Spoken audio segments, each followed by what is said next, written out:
Hello and welcome to our WIFR FastCast. Turning to our top story here this afternoon, James Purifoy, the man who once owned 15th and Chris, pleads guilty to setting the business on fire.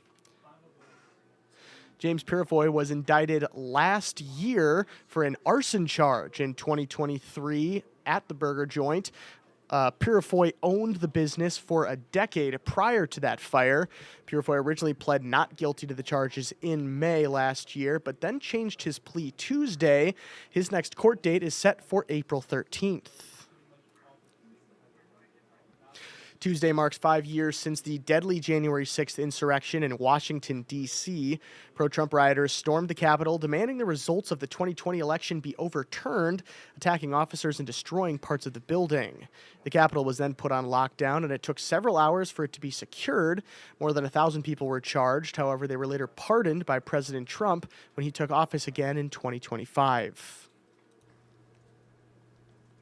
RPS 205 Superintendent Aaron Jarrett speaks out on the current contract talks with the Rockford Education Association. One of the many union talking points includes hiring an additional teaching helper. The union and board also have differences in salary increases and retirement incentives.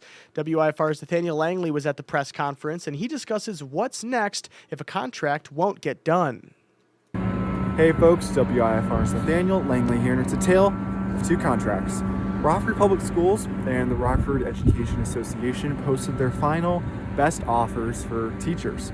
And there's some pretty big gaps in any kind of compromise, really. Be sure to tune in later today on WIFR and eventually on WIFR.com so we hear from the superintendent and the president of the teachers union on what's next. And an update on a story we told you about last week. The Winnebago County Sheriff's Office took about 27 people home this New Year's Eve. Of course, this was part of the department's Safe Ride Home plan. Deputies also offered 18 rides, and leaders say many probably preferred a free ride over facing thousands of potential dollars in fines. Freeport's Fire Chief Scott Miller announces his retirement Tuesday. Miller announced the decision during the Freeport City Council, on Monday. He also received the Lifetime Achievement Award for his service, and Miller's final day as chief will be on January 31st.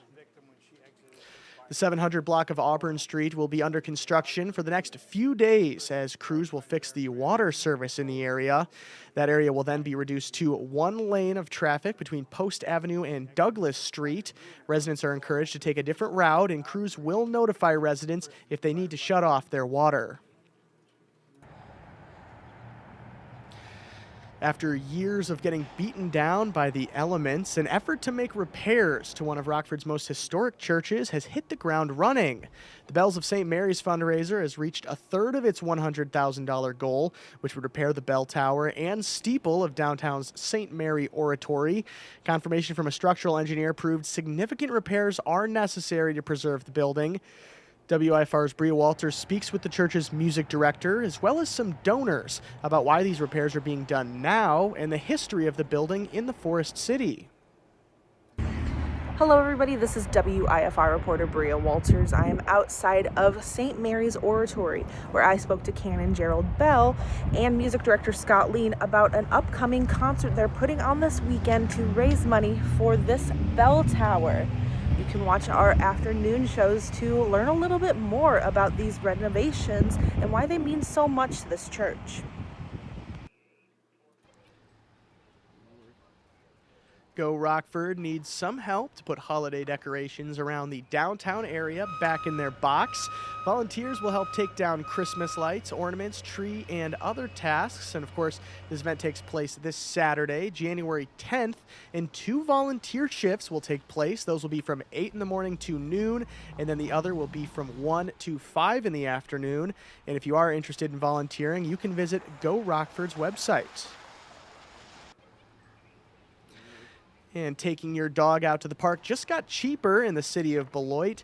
Leaders announced the elimination of dog park fees Tuesday.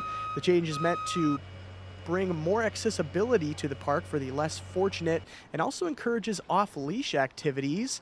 Although there is no longer a fee, all visiting owners are required to have an annual dog park license, and that can cost anywhere from $10 to $20.